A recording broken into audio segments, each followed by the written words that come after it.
everyone, welcome to Supreme 60 online classes. This is Bhupen Singh. बेटा, जैसा कि आप जान ही रहे हो, इस समय चल रहा है हाइड्रोजनेट्स कंपाउंड इनऑर्गेनिक का सेकंड चैप्टर, और इसमें मैंने काफ़ी कुछ आपको बताया है, समझाया है। जैसे हाइड्रोजन की प्रिपरेशन हो गई, प्रॉपर्टीज हो गई और यूजेज हो गई, सारी बातें हो गई थी। फिर उसके बाद टाइप्स हो गए थे, हाइड्राइड पढ़ाया था। तो ऐसे करते करते हम सब आए थे। एक मैंने आपको पिछले में लेक्चर में बताया था some important points of water यानी H2O, D2O दोनों के लिए बात हो रही है। Heavy water and normal water दोनों के लिए जो आपका कुछ इम्पॉर्टेंट पॉइंट्स हैं, मेनली H2O के लिए ही पॉइंट्स हैं, तो उसको मैंने 1 बाय 1 करके लिखवाए थे आपको। तो उसमें अभी 2 पॉइंट्स रह गए थे, पिछले क्लास में नहीं हो पाई थी, पिछले लेक्चर में। तो वो 2 पॉइंट करते हैं हम सब जो है, उसके बाद आगे बढ़ेंगे, ठीक है। तो लास्ट पॉइंट जो बताया था पिछले लेक्चर में, वो था ट्रिपल पॉइंट। बेटा, ट्रिपल पॉइंट पे वाटर तीनों स्टेट में एक साथ एग्जिस्ट करता है, सॉलिड, लिक्विड, गैस, ठीक है। अब ट्रिपल पॉइंट की कंडीशन क्या होती है, तो मैंने बताया था 0 डिग्री सेल्सियस या फिर 273.15 केल्विन कह सकते हो आप। केल्विन में अगर मैं कहना है तो 273.15 केल्विन, और प्रेशर था 4.58 mm ऑफ ESG कॉलम, ठीक है। तो 4.58 ये बड़ा इंपॉर्टेंट है। दो अगर ये टेम्परेचर और प्रेशर मेंटेन कर ले जाते हो आप, तो वो फिर ट्रिपल पॉइंट होगा, और उस स्टेट में एक साथ साइमल्टेनियसली सॉलिड, लिक्विड, गैस तीनों फेज आपको मिलेगी वाटर की, ठीक है। तो ये लास्ट पॉइंट मैंने कराया था। इसके आगे हम सब चलते हैं, ठीक। आइए जरा देखिए, एक बात ये भी समझनी है, जहाँ तक मुझे पता भी होता है बेटा, ज़्यादा लोगों को पता होगी ये, कि आइस और वाटर में डेंसिटी ज़्यादा होती है किसकी, वाटर की, ठीक है। और इसका आप एग्जाम्पल भी देख सकते हो, जब आप पानी में आइस क्यूब लीजिए, कहीं भी आइस क्यूब डालेंगे तो आप ऊपर तैरता है, ठीक है, पानी में विशेष करके, क्योंकि वाटर की डेंसिटी हाई होती है और आइस की लो, इसलिए लो डेंसिटी वाला जानते हो आप, ऊपर फ्लोट करता है। तो ये फ्लोट करता है। अच्छा, डेंसिटी अगर किसी की लो है तो वॉल्यूम क्या हो जाएगा बेटा, क्योंकि मास तो फिक्स किया है, ठीक है, तो इसलिए वॉल्यूम हाई होगा, और अगर डेंसिटी हाई है तो वॉल्यूम लो हो जाएगा। ये बात हमको थोड़ा सा समझना है, जानना है, ठीक। सेकंड पॉइंट बेटा नेक्स्ट था, ट्रिपल पॉइंट के बाद ये पॉइंट था, तो इसको मैंने बताया आपको। उसके बाद पॉइंट है D2 is toxic compound. Heavy water जो होता है वो टॉक्सिक होता है। टॉक्सिक का मतलब नहीं जहर होता है, जहर नहीं है D2, लेकिन कुछ चीज़ों के लिए टॉक्सिक बन जाता है, या कुछ ऐसी एक्टिविटी करता है टॉक्सिक हो जाता है। समझ रहे हैं आप। जैसे बहुत सारे ऐसे लोग हैं हमारे ह्यूमन बीइंग्स में जो हमें आपको समझ में नहीं आते, बहुत ख़राब लगता है। तो उसका मतलब ये नहीं कि वो सही नहीं है या उनका अंदर का सिस्टम खराब है, नहीं, सब कुछ ठीक है, बट उनकी बनावट ऐसी है कि वैसा वो शो कर रहे हैं। तो वैसे ही उनकी जो एक्टिविटी है, जो बनावट है, उनके रिस्पेक्ट में हमको बड़े गड़बड़ लगते हैं। इसका मतलब नहीं वो जहरीले हैं, जहरीले नहीं हैं, सही हैं, लेकिन उनकी जो वे ऑफ लिविंग है वो गड़बड़ लगती है हमको, ठीक है। तो D2 इज टॉक्सिक कंपाउंड, ठीक है, बट नॉट अ पॉइजनस। तो ये थोड़ा सा मैं लिखता हूँ तो बहुत सारे बच्चे बोलते हैं कि एक तरफ आपने टॉक्सिक लिखा है, एक तरफ पॉइजनस लिखा है, थोड़ा सा अजीब लग रहा है। तो ये अजीब बात नहीं है, एक्टिविटी की वजह से इसको टॉक्सिक लिख रहा हूँ, टॉक्सिक नहीं होता ये। Toxic compound but not a poisonous, it is due to their slow rate of reaction. इतनी स्लो लगेगा कि टॉक्सिक हो जा रहा है ये, समझ रहे हैं आप। रेट ऑफ रिएक्शन बहुत ही स्लो है। H2O, D2O में H2O का रेट ऑफ रिएक्शन बहुत फास्ट है, D2O का बहुत स्लो है, और स्लो होने से भी एक बड़ा जहर है, समझ रहे हैं आप। इस वजह से ये हमने बातें लिखी हैं। आइए बेटा देखते हैं। Small amount of D2O with large amount of H2O act as a growth stimulator of plant, ठीक है। स्मॉल D2O का थोड़ा सा लीजिए और H2O में मिला के आप डालिएगा तो ग्रोथ स्टिमुलेटर है प्लांट के लिए। It is due to the germicide properties of heavy water.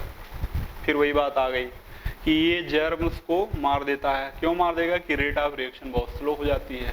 तो फिर उस हिसाब से, जिस हिसाब से जीने के लिए चाहिए रेट ऑफ रिएक्शन, अगर किसी जर्म्स का जीवन है, यानी कीड़े का या किसी का लाइफ है, तो लाइफ इसलिए है क्योंकि एक पार्टिकुलर स्पीड में रिएक्शन चलनी चाहिए, अगर उस स्पीड में नहीं चली तो फिर डेथ हो जाएगी। तो वही है, इसका रेट ऑफ रिएक्शन स्लो हो जाता है, यानी ये जर्मिसाइड की तरीके काम करने लगता है। ठीक है, तो ये लास्ट पॉइंट था। यही कुछ पॉइंट थे वाटर के इम्पॉर्टेंट पॉइंट्स में जो हमने कराए। ठीक, आते हैं आगे, हम सब नेक्स्ट चलते हैं।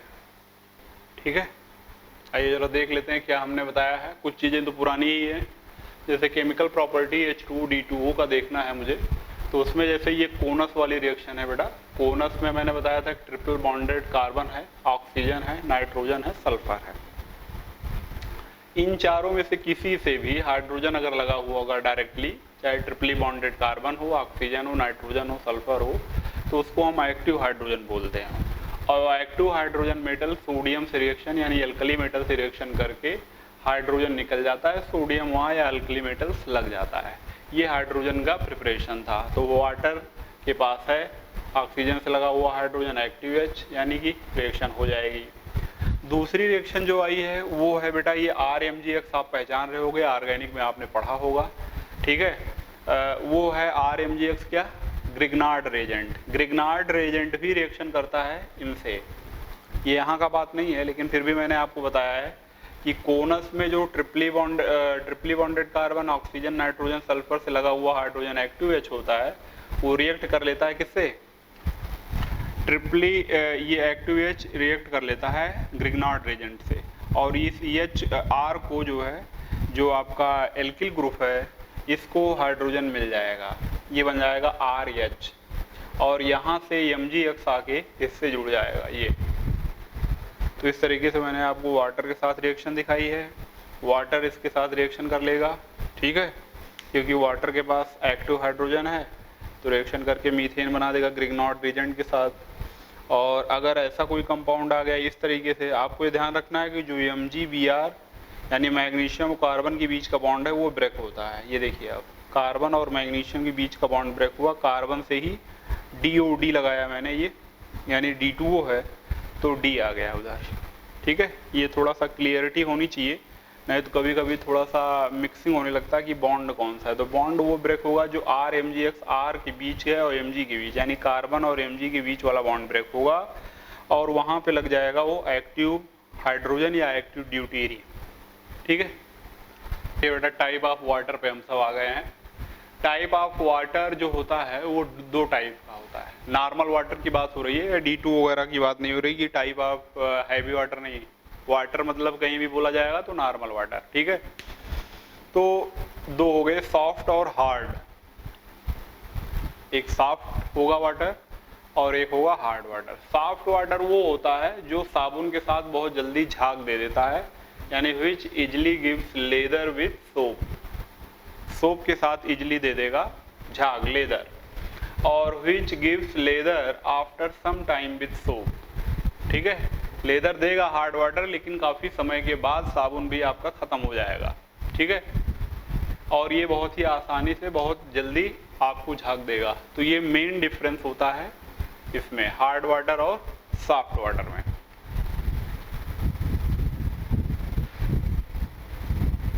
ठीक है, आइए जरा देखते हैं साबुन क्या है एक्चुअली। ये बेटा देखते हैं, देखिए जो साबुन होता है, सोप होता है, बेसिकली वो होता क्या है, हाइयर फैटी एसिड का क्या होता है, सोडियम साल्ट। देखिए मैंने लिया है स्टीयरिक एसिड का, तो उसको बोल दिया है sodium stearate, HC17, H35 COONA, sodium stearate है, इसी को हमने सोप बोल दिया। ठीक है, वाटर से जब आप इसका रिएक्शन कराएंगे, वाटर में ऑलरेडी कैल्शियम मैग्नीशियम हो गए। ठीक है, कैल्शियम और मैग्नीशियम आयन प्रेजेंट होंगे किसी अलग अलग साल्ट के रूप में, तो इनसे रिएक्शन कर लेंगे, क्योंकि ये आयनाइज हो जाता है वाटर में, किसमें, स्टीयरेट आयन में और सोडियम आयन में। तो स्टीयरेट आयन से अगर कैल्शियम है तो कैल्शियम रिएक्शन करके कैल्शियम स्टीयरेट बना सकता है, अगर मैग्नीशियम है तो मैग्नीशियम स्टीयरेट बना सकता है। ठीक है, तो बेसिकली सोप में यही होता है और वाटर से रिएक्शन। तो ये जो दो आयंस हैं ये रिएक्शन कर लेते हैं, अगर हैं तो, नहीं है तो कोई बात ही नहीं। और इन्हीं के डिफरेंट जो साल्ट्स होते हैं उन्हीं की वजह से हार्डनेस आती है। ठीक है, हार्डनेस क्यों आती है? Due to the presence of calcium and magnesium salts. Calcium magnesium के जो डिफरेंट साल्ट्स हैं, अगर टेम्प्रोरी होगा तो अलग होगा और परमानेंट हार्डनेस होगा तो अलग होगा। अब कैसा हार्डनेस है उसके बिहाफ पे हम क्लियर करेंगे कौन सा साल्ट कैल्शियम का और मैग्नीशियम का हम सब लेंगे, ठीक है। तो आइए आगे चलते हैं, हम सब देखते हैं कि कैसे क्या हार्डनेस डेवलप होती है। देखिए बेटा, hardness of water due to presence of calcium magnesium ions या कैल्शियम मैग्नीशियम के डिफरेंट टाइप के साल्ट्स होते हैं, उनकी वजह से हार्डनेस डेवलप होती है। हार्डनेस वाटर में जो डेवलप होती है वो कैल्शियम मैग्नीशियम की वजह से है। तो दो प्रकार के इसमें डिवाइड किए गए हैं, टेम्प्रोरी हार्डनेस और परमानेंट हार्डनेस। टेम्प्रोरी हार्डनेस बेटा जो होती है due to presence of bicarbonates of calcium and magnesium. Bicarbonate ion HCO3 minus को बोलते हैं, कैल्शियम HCO3 का whole twice calcium bicarbonate, magnesium bicarbonate, ठीक है। Due to the presence of this salt develop temporary hardness in water, ठीक है। Permanent hardness develop due to chloride and sulphate of magnesium calcium. Calcium chloride, magnesium chloride, calcium sulphate, magnesium sulphate, ये अलग अलग salt हैं जिनकी वजह से जो है परमानेंट हार्डनेस होता है और इनकी वजह से बाइकार्बोनेट साल्ट की वजह से टेम्प्रोरी हार्डनेस डेवलप होता है। तो ये दो प्रकार के हैं, अलग अलग साल्ट्स हैं, इनको हम रिमूव कर सकते हैं। रिमूवल के क्या मेथड है हम आगे अभी देखेंगे, ठीक है। आइए बेटा, कुछ सॉल्युबिलिटी रूल्स हमको सीखने हैं, जानने हैं। इसको अगर आइडिया है तो हमें बड़ा बेनिफिट मिलता है। वैसे 12th में एक चैप्टर है सॉल्यूशन, सॉल्यूशन में जो है ये सब चीज़ें पढ़ने, सॉल्यूशन में सॉल्यूशन नहीं, सॉल्युबिलिटी प्रोडक्ट एक आता है आयनिक इक्विलिब्रियम में, ठीक है। इक्विलिब्रियम चैप्टर में दो पार्ट होते हैं, chemical equilibria and ionic equilibria physical chemistry में। तो आयनिक इक्विलिब्रिया में सॉल्युबिलिटी प्रोडक्ट KSP पढ़ते हैं, अगर आपको याद हो तो, सॉल्युबिलिटी और सॉल्युबिलिटी प्रोडक्ट। तो वहाँ पे भी ये ध्यान रखना होता है, या वहाँ पे डिटेल में ये बात बताई जाती है कि कुछ साल्ट्स ऐसे होते हैं जो नहीं घुलते हैं, ठीक है, बहुत कम घुलते हैं। तो कम जो घुलते हैं वो कितना घुलते हैं उसी के लिए हम सब KSP निकालते हैं, ठीक है। जो घुलते हैं तो घुलते हैं, लेकिन जो नहीं घुलते उसमें कोई ज़्यादा घुलेगा कोई कम घुलेगा। तो इसलिए ये सब जानना हमारे लिए ज़रूरी है कि सॉल्युबिलिटी किसकी किस में होती है। Metal oxide, metal sulphide, metal carbonate, metal phosphate, metal borate, ये सब के सब वाटर में इनसॉल्युबल हैं। लेकिन मेटल कौन सा होना चाहिए? एल्कली मेटल ना हो और अमोनियम का साल्ट ना हो, ये समझ रहे हैं आप। एल्कली मेटल के ऑक्साइड को छोड़ दीजिए, एल्कली मेटल के सल्फाइड को छोड़ दीजिए, यानी एल्कली मेटल का कोई यहाँ मेटल नहीं होना चाहिए एल्कली ग्रुप का। बाकी कोई भी मेटल ले लीजिए, अमोनियम भी नहीं होना चाहिए, बाकी कोई भी ले लीजिए आप, वाटर के साथ मिलाएंगे इनसॉल्युबल होगा, ठीक है। तो ये ध्यान रखना है, एल्कली मेटल और अमोनियम के जो साल्ट होते हैं वो सॉल्युबल होते हैं, इसके अलावा जितने मेटल के हैं वो इनसॉल्युबल होते हैं, ठीक है। तो पहला रूल ये हो गया। दूसरा देखिए, ये बेटा नेक्स्ट है मेटल कार्बोनेट, मेटल नाइट्रेट्स, ठीक है। मेटल कार्बोनेट नहीं, बाइकार्बोनेट, क्योंकि कार्बोनेट तो उधर लिखा हुआ था, तो यहाँ पे करेंगे हम सब बाइकार्बोनेट्स, ठीक है। ये गड़बड़ हो गया था। मेटल बाइकार्बोनेट्स, नाइट्रेट्स जानते ही हो आप already, all nitrates are water soluble. तो मेटल नाइट्रेट, मेटल बाइकार्बोनेट और मेटल नाइट्राइट्स भी हो गया, metal bisulphide, bisulphate, metal acetate, ये सब के सब क्या हैं? वाटर सॉल्युबल हैं। इसको ध्यान से आप देख लीजिएगा, बहुत जगहों पे ये आपको हेल्प करेगी। अगर ये दिमाग में ऑलरेडी फीड है कि ये सब वाटर में घुल जाते हैं, जैसे नाइट्रेट का कई बार पूछा जाता है, बाइकार्बोनेट है, नाइट्राइट, बाईसल्फाइड, सल्फेट, ये सब के सब वाटर में घुलते हैं, अच्छे से घुलते हैं, सॉल्युबल हैं, कोई डाउट नहीं है। लेकिन देखिए बाइकार्बोनेट, कार्बोनेट में गड़बड़ी नहीं करना है। मेटल कार्बोनेट का नहीं घुलता, लेकिन घुलता है तो सोडियम कार्बोनेट यानी एल्कली का घुलेगा, अमोनियम का घुलेगा, लेकिन अदर के मेटल कार्बोनेट नहीं घुलते, ठीक है। कैल्शियम कार्बोनेट है या और किसी का कार्बोनेट है वो नहीं डिजॉल्व होगा, ठीक। तो इतना अगर आप ध्यान रखते हो तो हम सब आगे चलते हैं, अब आगे बढ़ सकते हैं, ठीक है। रिमूवल ऑफ टेम्प्रोरी हार्डनेस बेटा, ठीक है। टेम्प्रोरी हार्डनेस को रिमूव करने हम सब चल रहे हैं पहले, देन परमानेंट हार्डनेस रिमूव करेंगे वन बाई वन, ठीक है। टेम्प्रोरी हार्डनेस रिमूव करने का बेटा जो है बहुत सिंपल तरीका है। जैसे टेम्प्रोरी का मतलब होता है अस्थाई, जब ये परमानेंटली है ही नहीं हार्डनेस, अस्थाई है, हल्की फुल्की है, टेम्प्रोरी है जैसे बोलते हैं, तो इसको हम टेम्प्रोरी को बहुत अच्छे से कर सकते हैं और उसका पहला मेथड है बाई बॉयलिंग। ठीक है, जैसे कोई भी समस्या हो पानी में तो बोलते हैं कि पानी को खौला के, डॉक्टर लोग बोलते हैं क्या, पानी को बॉयल करिए, रख दीजिए, ठंडा हो जाए, पी लीजिए। कहीं भी आरओ का पानी, ये नहीं पानी, वो पानी, ऐसा वैसा आप शिकायत कर रहे हैं तो कोई दिक्कत नहीं है, कहीं का भी पानी हो बस उसको आप बॉयल करके ठंडा करके पी सकते हैं। ठीक है, तो कहने का मतलब ये टेम्प्रोरी हार्डनेस आप बहुत ही सिंपली आराम से बॉयल करके दूर कर सकते हो। खौला दोगे तो टेम्प्रोरी लोग भाग जाएंगे, समझ रहे हैं आप।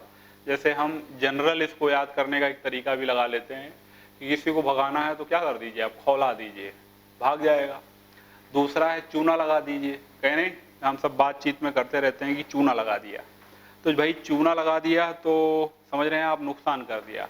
तो टेम्प्रोरी हार्डनेस को भी चूना लगा दीजिए। चूना का मतलब ये है कि चूने से रिएक्शन, कैल्शियम हाइड्रोक्साइड से रिएक्शन अगर आप कराते हैं तो भी इसका जो टेम्प्रोरी हार्डनेस है वो भी रिमूव हो जाता है, खत्म हो जाता है। ठीक, तो यही दो मेथड है, या तो आप बॉइलिंग करिए, खौला दीजिए, भगा दीजिए, या चूना लगा दीजिए यानी कैल्शियम हाइड्रोक्साइड के साथ रिएक्शन करा दीजिए। ठीक है, आइए करते हैं इस तरीके से बेटा। ये रिएक्शन है, पहला है बाई बॉइलिंग। कैल्शियम, जैसे ये कैल्शियम मैंने बताया था कि बाई कार्बोनेट होंगे, चाहे कैल्शियम के होंगे चाहे मैग्नीशियम के होंगे। तो मैं कैल्शियम का दिखा दे रहा हूँ, मैग्नीशियम का सेम उसी पैटर्न पे रिएक्शन होगा, समझ रहे हो आप।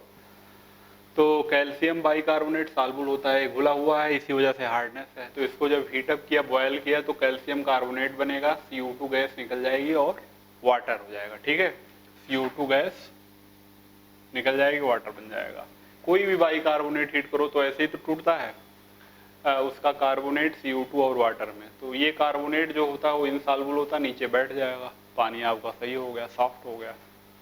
By the reaction of slaked lime, जिसको कैल्शियम हाइड्रोक्साइड बोलते हैं, क्लार्क प्रोसेस भी बोलते हैं इसको, क्लार्क प्रोसेस या रिएक्शन, यानी चूना लगा देना, जो भी हमने बताया आपको। तो calcium by carbonate calcium hydroxide के साथ रिएक्शन करेगा तो क्या बनाएगा भाई, कैल्शियम कार्बोनेट और वाटर। तो कैल्शियम कार्बोनेट मिल गया आपको, नीचे बैठ जाएगा, इनसॉल्युबल होता है, आपको पहले ही बताया, और वाटर वाटर है, आपको हो जाएगी प्रॉब्लम खत्म। ठीक, तो जैसे कैल्शियम कार्बोनेट की रिएक्शन हो रही है बाई कार्बोनेट की, वैसे सेम उसी पैटर्न पे मैग्नीशियम बाई कार्बोनेट की भी रिएक्शन होगी। कोई चेंज नहीं है, दो ही तरीका है टेम्प्रोरी हार्डनेस को रिमूव करने का, एक तो बाई बॉइलिंग और एक बाई स्लेक्ड लाइम रिएक्शन करा दीजिए। स्लेक्ड लाइम यानी कि क्लार्क प्रोसेस। ठीक है, बहुत सिंपल हैं दोनों। ठीक, तो इसको आप याद रखिए, ध्यान रखिए, और याद करना ध्यान करना भी बहुत इजी होगा, बिकॉज खौला देते हैं हम सब नॉर्मल, कोई भी समस्या आती है तो पानी को खौलाते हैं या फिर चूना लगाते हैं। ये भी एक प्रॉब्लम है कि चूना लगा देते हैं। ठीक है, ये भी एक जनरल चीज़ें हैं, तो याद रहेगी हमें लगता है। ये बेटा आते हैं हम सब removal of permanent hardness.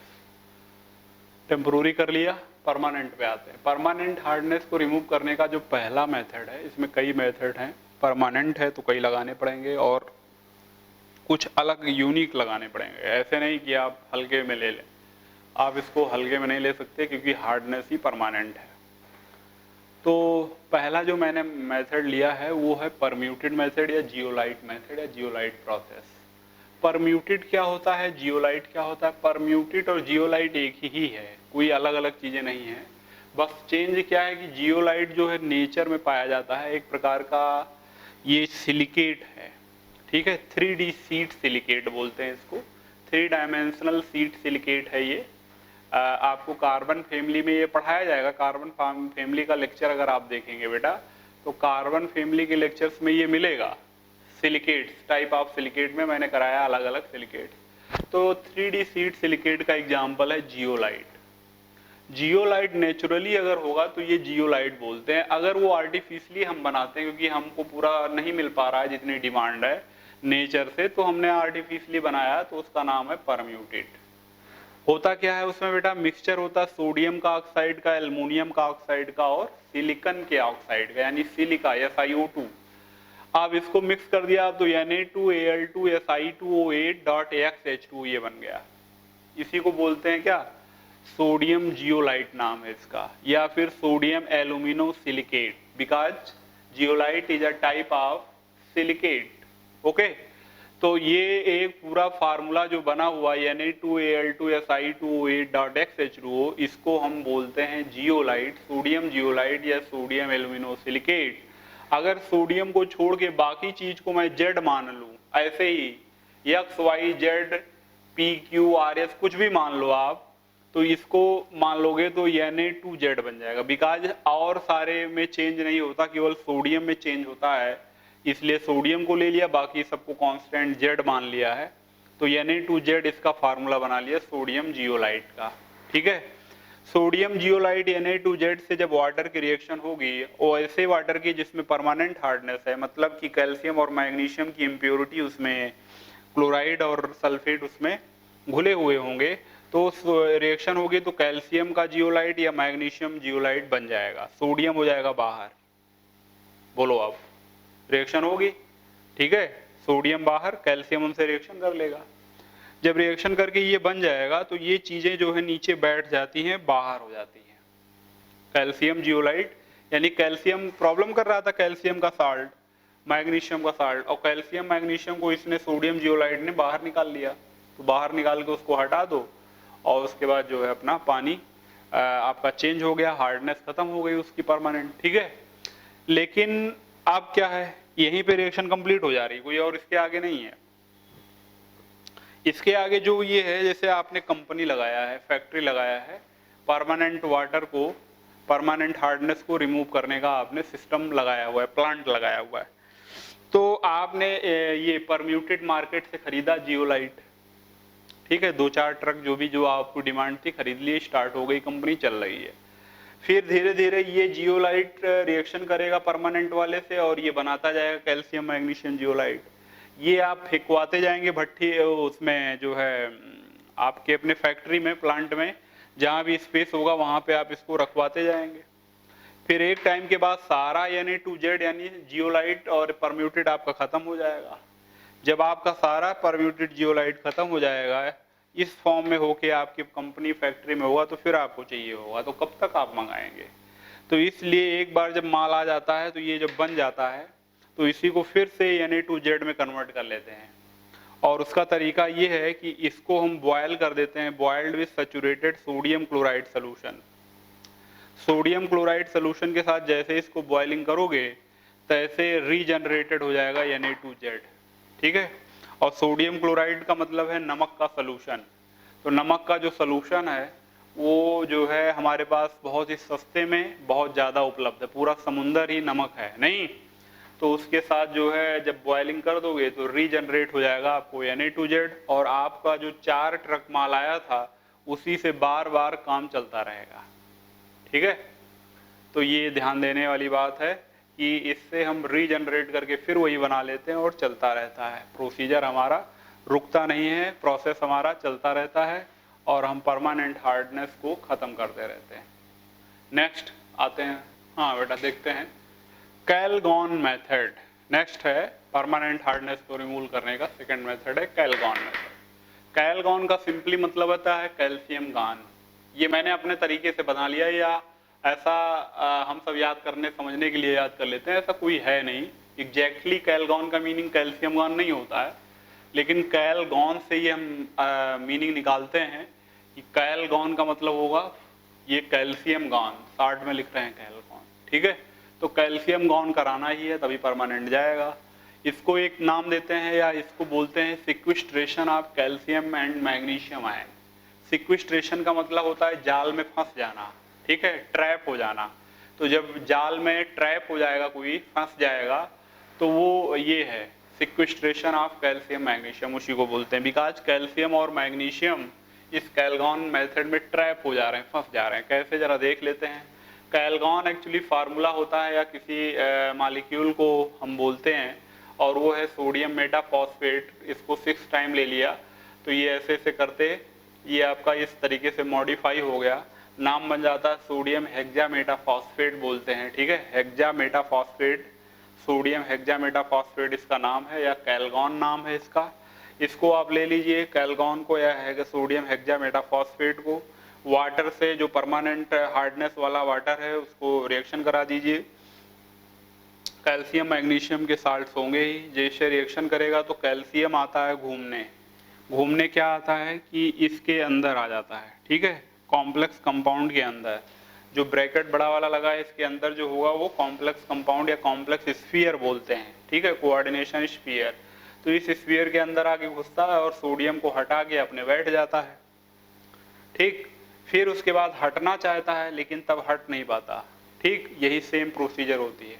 Na2 देखिए 4 कैल्शियम हटे, 4 सोडियम हटेंगे तो 2 कैल्शियम आएंगे, बिकॉज +2 होता है कैल्शियम एक पे और सोडियम पे एक पे +1 होता है। तो Ca2PO3 का होल 6 बन गया Na2। ये सॉल्युबल कॉम्प्लेक्स है, नीचे बैठ जाएगा, सोडियम 4 के 4 बाहर हो जा रहे हैं।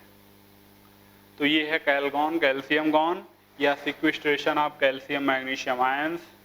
इस तरीके से हम सब परमानेंट हार्डनेस को रिमूव कर सकते हैं, ठीक। ये ले लीजिए आप और आप जो है सारे के कैल्शियम मैग्नीशियम का सेम कॉम्प्लेक्स बनता जाएगा और उसको हटाते जाइए, ठीक है। तो ये था second method, Calgon method. Third method पे आते हैं। देखो बेटा मैंने आपको दिखा दिया है, थर्ड मेथड है हमारा परमानेंट हार्डनेस को रिमूव करने का by the reaction of sodium carbonate और NaOH और सोडियम फॉस्फेट Na3PO4, ठीक है। कोई भी इसका मतलब है ORR अथवा कोई तीनों में से एक लीजिए या तीनों अलग अलग कराइए, सबका है। पहला है कैल्शियम सल्फेट के साथ रिएक्शन अगर होती sodium carbonate, calcium carbonate plus sodium sulphate. Calcium carbonate insoluble करिए, हटाइए, अलग करिए। मैग्नीशियम क्लोराइड सोडियम कार्बोनेट साथ करेगा, मैग्नीशियम का कार्बोनेट बनेगा, हटाइए, अलग करिए। मैग्नीशियम क्लोराइड की रिएक्शन NaOH से करा दिया आपने तो magnesium hydroxide NaCl, magnesium hydroxide का प्रेसिपिटेट आएगा, नीचे बैठ जाएगा। कैल्शियम सल्फेट का सोडियम फॉस्फेट से करा दीजिए, कैल्शियम का फॉस्फेट बन जाएगा, सोडियम सल्फेट निकल जाएगा, कैल्शियम का फॉस्फेट नीचे बैठ जाएगा, ठीक है। और इस तरीके से आप अलग कर लेंगे। तो मैंने तीनों का करवा दिया। देखिए आप इसमें सोडियम कार्बोनेट यूज हुआ है, यहाँ पे केवल NaOH, यहाँ पे केवल सोडियम फॉस्फेट। अलग अलग तरीके से आप करा सकते हैं, तीनों में से कोई भी लीजिए, परमानेंट हार्डनेस रिमूव कर देगा, ठीक। आते हैं नेक्स्ट, आइए देखते हैं ion exchange resin process. Fourth था आपका लास्ट जो परमानेंट हार्डनेस को रिमूव करेगा, उसका लास्ट मेथड है आयन एक्सचेंज रेजिन प्रोसेस, ठीक है। रेजिन एक प्रकार का जो है ऑर्गेनिक सब्सटेंस है बेटा, आर्टिफिशियली और नेचुरली दोनों उपलब्ध है, दोनों बना लेते हैं हम सब। नेचर में तो है ही और आर्टिफिशियली भी बना लेते हैं, क्योंकि हमको प्योरीफिकेशन आज के समय में आप देख ही रहे हो कि वाटर का प्योरीफिकेशन एक बड़ा काम है, समझ रहे हैं। वाटर पूरा गंदा हो चुका है तो उसको प्योरीफाई करने के लिए, अच्छा पानी जब गंदा हुआ तो उससे बीमारियां बहुत हो गई। तो आज की डेट में समझिए आप पानी की वजह से बहुत ज़्यादा है, तो पानी हम सब प्योर कर रहे हैं, खरीद रहे हैं, कैसे भी है। तो उसके लिए रेजिन हमने आर्टिफिशियली भी बनाया है। 2 चैम्बर होते हैं इसमें, एक कैटायन एक्सचेंजर और एक एनायन एक्सचेंजर। नाम से ही क्लियर है कि कैटायन वाला एक्सचेंजर है तो कैटायन को एक्सचेंज करेगा बेटा, बोलो। और एनायन एक्सचेंजर होगा तो एनायन को एक्सचेंज करेगा। पानी जो आपका इम्प्योर है, हार्ड वाटर है, हार्ड वाटर में जो यहां से आप पास करोगे, हार्ड वाटर ये इंट्रोड्यूस कराया आपने, तो उसमें Ca+2 Mg+2 Cl- sulphate ion, nitrate ion, ये सब इसमें मिक्स हैं, ठीक। अंदर जाएगा तो कुछ हमने इसमें ऐसे आयंस रखे हुए हैं, रेजिन्स रखे हुए हैं RH जैसे, ठीक है, ये रेजिन्स वगैरह हैं। तो इसमें क्या होता है, जैसे RCO है, RCOH है, RSO3H, सल्फोनिक एसिड या कार्बोक्सिलिक एसिड, तो इसके साल्ट बनते हैं बेटा, यहाँ से H+ फ्री होता है, ठीक है। जब इससे आप कैल्शियम कराओगे तो कैल्शियम जितने भी कैटायन होंगे, कैल्शियम मैग्नीशियम दोनों यहाँ पे ब्लॉक हो जाएगा। जैसे ये मैंने कराया, RH से कैल्शियम ने रिएक्शन किया, R2Ca बना लिया, 2H+ दे दिया। देखिए आप RH है, यहाँ से कैल्शियम आयन आया, हाइड्रोजन हट के जाके वो बाहर निकला हुआ है, 2 मोल लिया RH। इसी तरीके से आप इसका भी दिखा सकते हैं, RCOOH के साथ कैल्शियम ने रिएक्शन किया तो क्या बनेगा बेटा, RCO का होल ट्वाइस Ca प्लस निकल जाएगा क्या, 2 मोल H+, समझ रहे हो आप। सेम इसी पैटर्न पे सल्फोनिक एसिड का भी हो जाएगा, RSO3H का, सभी से आपको H+ मिलेगा और आपके कैटायन जो होंगे कैल्शियम मैग्नीशियम ब्लॉक कर दिए जाएंगे। उसके बाद फिर ये वाटर चलते चलते आगे हम इस चैम्बर में गिरेगा, एनायन एक्सचेंजर में।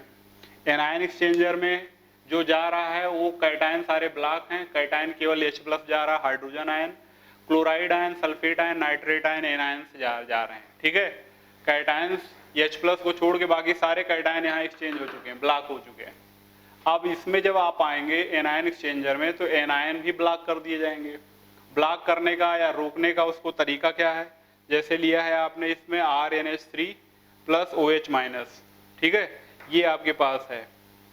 तो जो है इसको आप अगर Cl माइनस या सल्फेट आयन से रिएक्शन कराएंगे तो क्या बन जाएगा, RNH3Cl OH माइनस बाहर।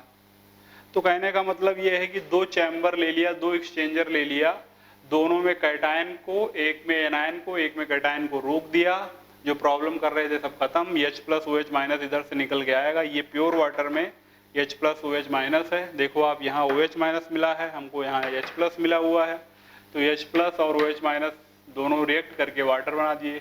ये प्योर वाटर है, 100% distil water, can be used in laboratories. Laboratories प्रयोगशालाओं में हम ऐसे वाटर का प्रयोग कर सकते हैं, करते हैं, ठीक है, डिस्टिल वाटर का। ये हमारे लिए पीने योग्य नहीं है, बिकॉज जो हम सब पीते हैं उसमें और सारे भी न्यूट्रिएंट्स मिले होते हैं, यानी वो मिक्सचर होता है, कई सारे जो है बेनिफिशियल जो होते हैं हमारे बॉडी के लिए, वो न्यूट्रिएंट्स उसमें मिले होते हैं, इम्प्योर वाटर हम सब लेते हैं।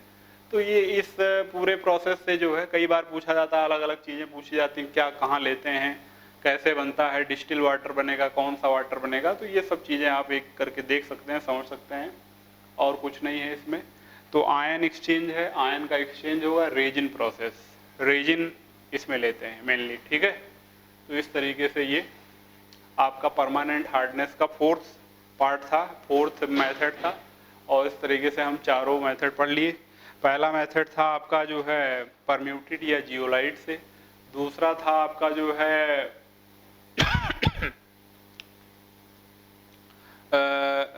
कैलगॉन मेथड, ठीक है, कैलगॉन मेथड थर्ड था, सेकंड था कैलगॉन या कैल्शियम गॉन या सिक्विस्ट्रेशन ऑफ कैल्शियम मैग्नीशियम आयन, और तीसरा मेथड था बेटा जो है by the reaction of sodium carbonate, sodium hydroxide या सोडियम फास्फेट, और लास्ट मेथड है आयन एक्सचेंज, रेजिन प्रोसेस। तो ये चार मेथड आपने पढ़ लिए हो, और यही चार परमानेंट के हैं, दो टेम्प्रोरी के हैं। ये हार्डनेस इस तरीके से आप रिमूव कर सकते हैं, ठीक है। अब हमको इसमें एक क्वेश्चन आता है बेटा, समझ रहे हैं आप, हार्डनेस में एक क्वेश्चन आता है, न्यूमेरिकल आता है, हार्डनेस कैलकुलेट कराते हैं, तो वो हमको करना है, कैसे क्या है देखते हैं हम सब। और हेडिंग डाल दिया मैंने, calculation of degree of hardness. आइए देखते हैं कैसे कैलकुलेट करेंगे। हाँ बेटा देखिए जरा, आइए देखते हैं हम सब calculation of degree of hardness में। इसको एक्चुअली हार्डनेस ppm में निकाला जाता है, पार्ट्स पर मिलियन में। 1 मिलियन में कितनी इसकी अमाउंट है हार्डनेस का, तो ये ppm में जो बहुत ही मिनिमम होता है आप जानते हो। जैसे कोलगेट टूथपेस्ट में फ्लोराइड का कंसंट्रेशन का क्वेश्चन आता है फिजिकल केमिस्ट्री में, पूछते हैं कि what will be the concentration of fluoride ion in toothpaste, या ये कंसंट्रेशन है तो बताइए ppm में।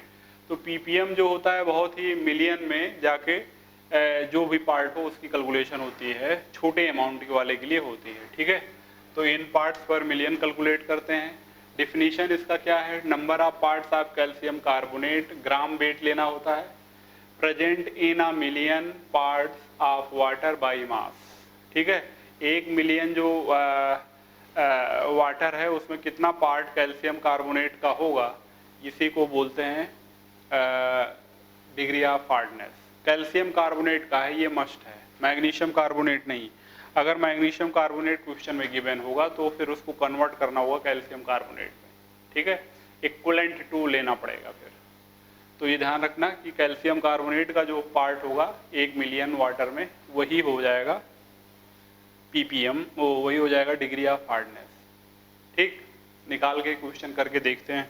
ये क्वेश्चन है, आप लगा सकते हो, फार्मूला भी बता दिया, डिफिनीशन बता दिया, सब पता है आपको, बहुत सिंपल क्वेश्चन है, लगा के चेक कर लीजिए आप।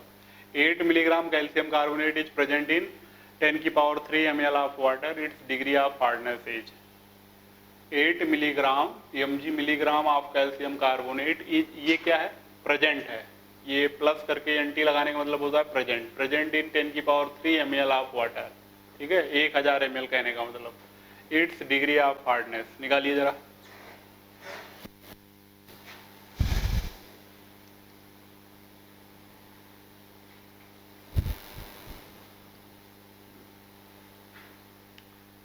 आइए बेटा हम सॉल्व कर देते हैं इसको।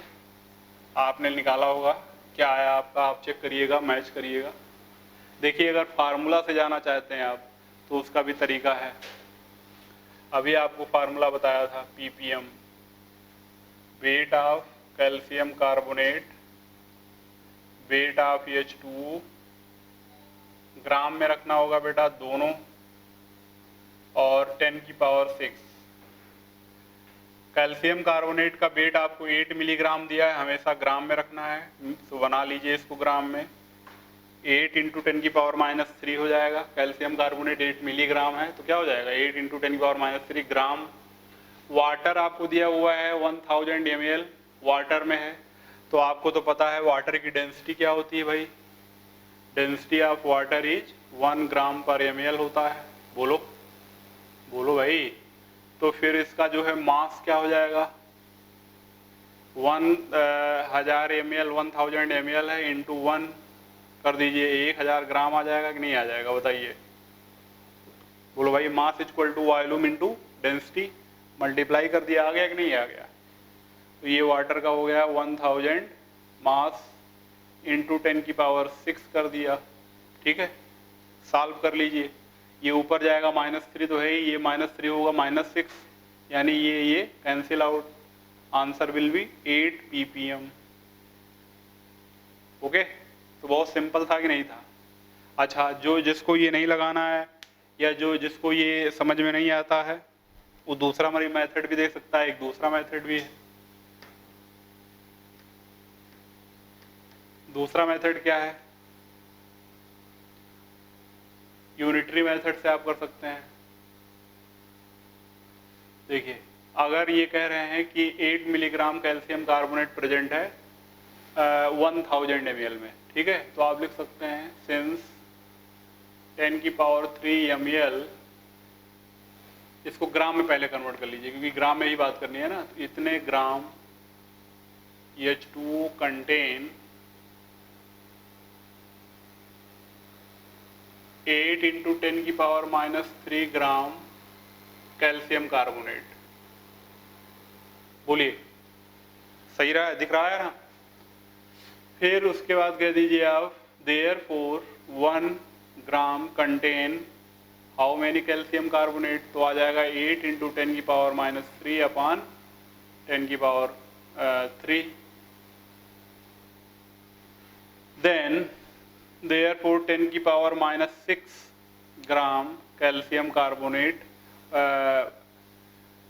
ग्राम H2O कंटेन, तो हो जाएगा 8 इंटू 10 की पावर -3 अपॉन 10 की पावर 3 इंटू 10 की power 6। Cancel out, answer will be 8 ppm। तो मेथड कोई भी हो बेटा आप समझ जाओ, 10 की पावर 6 ppm जब कह दिया जाता है तो इसका मतलब होता है कि 10 की पावर 6 में निकालना है। यहाँ ग्राम में चल रहा है तो 10 की पावर 6 ग्राम में कितना, वाटर में कितना कैल्शियम कार्बोनेट होगा, that is hardness, that is hardness. तो ये है फार्मूला, आप भूल भी सकते हो लेकिन ये मेथड नहीं भूल पाओगे आप, क्योंकि आपको ये बात पकड़ के रख लिया आपने कि 10 की पावर 6 ग्राम वाटर में जितना कैल्शियम कार्बोनेट होगा, जितना ग्राम कैल्शियम कार्बोनेट होगा, दैट इज उसका जो है डिग्री ऑफ हार्डनेस। ठीक, नेक्स्ट क्वेश्चन है बेटा, थोड़ा सा ये टफ हो जाएगा। वो बहुत इजी था, फार्मूला बेस्ड क्वेश्चन था या सिंपल था, और ये थोड़ा सा ट्विस्टेड है इसमें, लेकिन ये भी इजी है, कोई डिफिकल्ट नहीं है। तो थोड़ा सा वैरायटी को और दूसरी वैरायटी का किया गया है, देखिए आपसे हो पाएगा कि नहीं हो पाएगा। क्वेश्चन है find the degree of hardness of a sample of water containing 12 milligram magnesium sulphate. Molecular mass magnesium sulphate का 120 दिया हुआ है पर केजी ऑफ वाटर। ठीक है, 1 किलोग्राम वाटर में मैग्नीशियम सल्फेट के 12 मिलीग्राम है बेटा, 12 मिलीग्राम। तो कह रहे हैं डिग्री ऑफ हार्डनेस बताइए। सबसे पहला काम मेरा क्या होना चाहिए, सबसे पहला मेरा काम ये होना चाहिए कि मैं मैग्नीशियम सल्फेट को कन्वर्ट कर ले जाऊं कैल्शियम कार्बोनेट में। ठीक है, यही ट्विस्ट है। मैग्नीशियम सल्फेट से आपको आना नहीं है, क्योंकि आपको पता है कि degree of hardness calcium carbonate के फॉर्म में निकाली जाती है या उसके फॉर्म में व्यक्त होती है। ठीक है, उसके फॉर्म में हम दिखाते हैं, शो करते हैं, यही तरीका है। तो डिग्री कैल्शियम कार्बोनेट का अमाउंट पता करना आपको होगा जरूर से जरूर। तो मैग्नीशियम सल्फेट को किसी तरीके से कन्वर्ट करिए कैल्शियम कार्बोनेट के फॉर्म में, उसकी वैल्यू पता करिए और उसके बाद 10 की पावर 6 में निकाल लीजिए। That is answer. ओके, आइए जरा कर लेते हैं, जिसको करना है, जिसको आ रहा है कट करके जल्दी से चेक करें। ठीक, क्वेश्चन में दिया हुआ है 12 milligram MgSO4 present in 1 kg of water.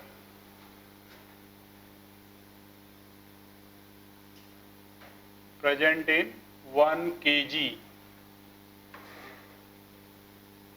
या फिर 1000 ग्राम वाटर। ठीक है, 12 मिलीग्राम प्रेजेंट इन 1 kg और 1000 ग्राम ऑफ वाटर। ये तो क्लियर है ना। अब इसी को मैं कन्वर्ट करने चल रहा हूँ। देखिए बेटा, मोल कॉन्सेप्ट लगाया मैंने। मोल कॉन्सेप्ट ये कहता है कि एक मोल सेम होता है या सेम इक्वलेंट होता है। तो एक mole magnesium sulphate will be equal to एक मोल कैल्शियम कार्बोनेट। बताओ भाई, मैंने लिख दिया सिंस 120 ग्राम। 1 मोल का मतलब उसका मॉलिक्यूलर मास, जिसका भी 1 मोल कह रहे हो मास, मॉलिक्यूलर मास MgSO4 का 1 मोल का मास हो जाएगा 120 ग्राम और 1 मोल कैल्शियम कार्बोनेट का मास हो जाएगा 100 ग्राम। ऐड कर लो आप, इसका 40 है, इसका 16, कार्बन का 12 है और ऑक्सीजन का 16 है। ऐड करके लाओगे 100 आएगा। तो आप इसका मॉलिक्यूलर वेट निकाल लीजिए। कैल्शियम कार्बोनेट का भी मैग्नीशियम सल्फेट का दिया है, आप चाहें तो निकाल के चेक कर सकते हैं। ये 1 मोल, तो 1 mole MgSO4 will be equal to 1 mole calcium carbonate. तो 120 gram MgSO4 equal to 100 gram calcium carbonate. Then 12 milligram MgSO4 will be equal to how many calcium carbonate, how many grams of calcium carbonate. ये हमको करना है। ये आ गया बेटा 10 की power -2 ग्राम calcium carbonate. अब हम सब जाएंगे अपने मेन जो तरीका हमारा होता है उस पे। 10 ppm आंसर आ गया। देख लो आप एक बार फिर से। मैंने कहा कि आप मैग्नीशियम मोल कॉन्सेप्ट के अकॉर्डिंग करिए। 1 मोल दिस 1 मोल दिस को इक्विवेलेंट करना होगा। अगर 1 मोल मैग्नीशियम सल्फेट का इक्विवेलेंट है 1 मोल कैल्शियम कार्बोनेट के, यानी 120 gram of MgSO will be equal to 100 gram of CaCO3। Then 12 milligram MgSO4 will be equal to how many grams of CaCO3। ये हमने पता किया सब निकाल के, तो आ गया 10 की पावर -2 ग्राम CaCO3। बस जैसे ही आ गया तैसे ppm निकालना, यानी डिग्री ऑफ हार्डनेस पता करना बहुत इजी हो गया। 1 kg वाटर में बोला ही था, तो 1000 ग्राम वाटर कंटेन 10 की power -2 gram CaCO3। Then 1 gram contain this, then 10 की power 6 gram contain how many gram of CaCO3। तो आ गया वो 10, यानी 10 ppm will be degree of hardness. Okay, तो ये 2 क्वेश्चन मैंने करा दिया। एक इजीएस्ट था, एक थोड़ा सा ट्विस्ट होके था। इससे ज़्यादा इसमें नहीं पूछा जाता बेटा। ठीक है, बस यहीं पे हम सब क्लोज कर देंगे अभी ये लेक्चर। नेक्स्ट होगा आपका हाइड्रोजन पेरोक्साइड। ओके बेटा, थैंक यू।